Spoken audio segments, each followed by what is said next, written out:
Brought to you by Penguin.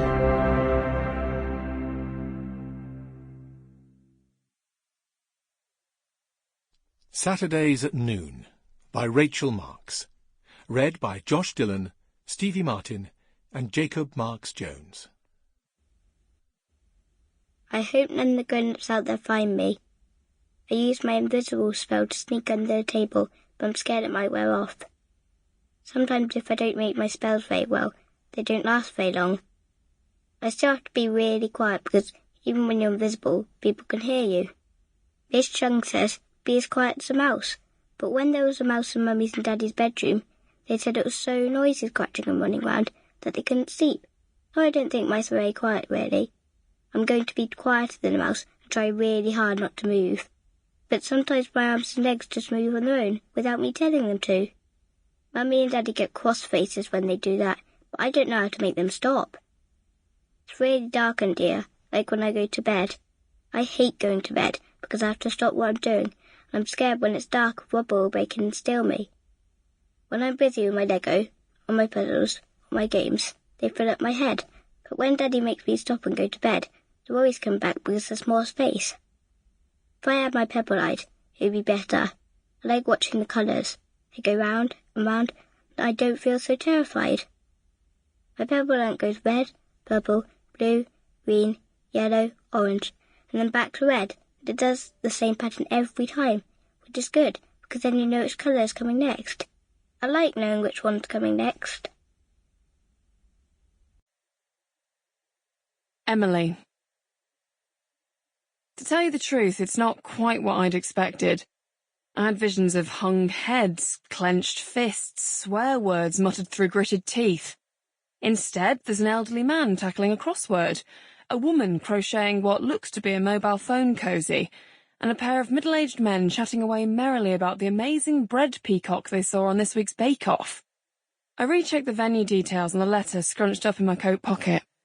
Anger management? It feels more like games afternoon at a dingy social club.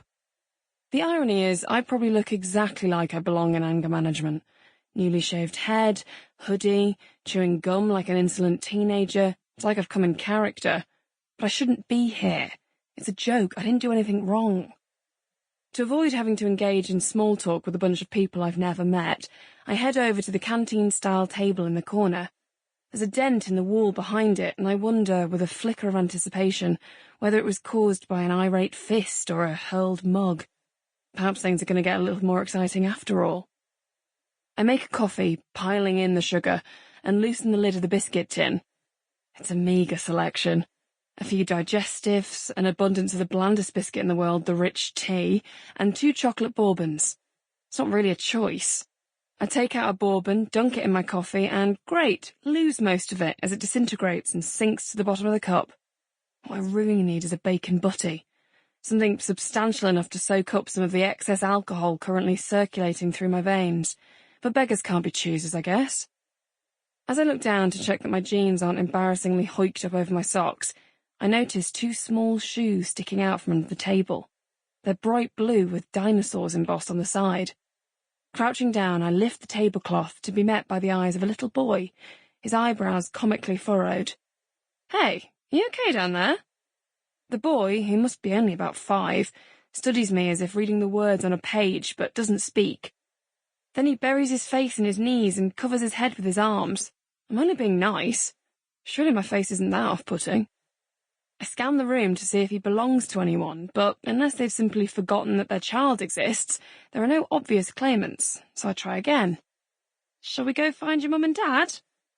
Tentatively, the boy uncovers one eye and peers out at me, then shakes his head, so, using the only strategy I know to successfully communicate with children, I reach up onto the table, locate the biscuit tin, and hold it out to him. "Want one?" The boy eyes me suspiciously, then examines the selection before taking out the last bourbon. "Good choice. Go on, take another one if you want." He looks at me as if he suspects it might be a trick, then slowly picks out a digestive. I can't exactly leave him sitting on his own, and I'm in no hurry to join the adults in the room, so I squeeze under the table and position myself next to him. The cramped, dark spot turns out to be strangely appealing, like returning to the Sample complete.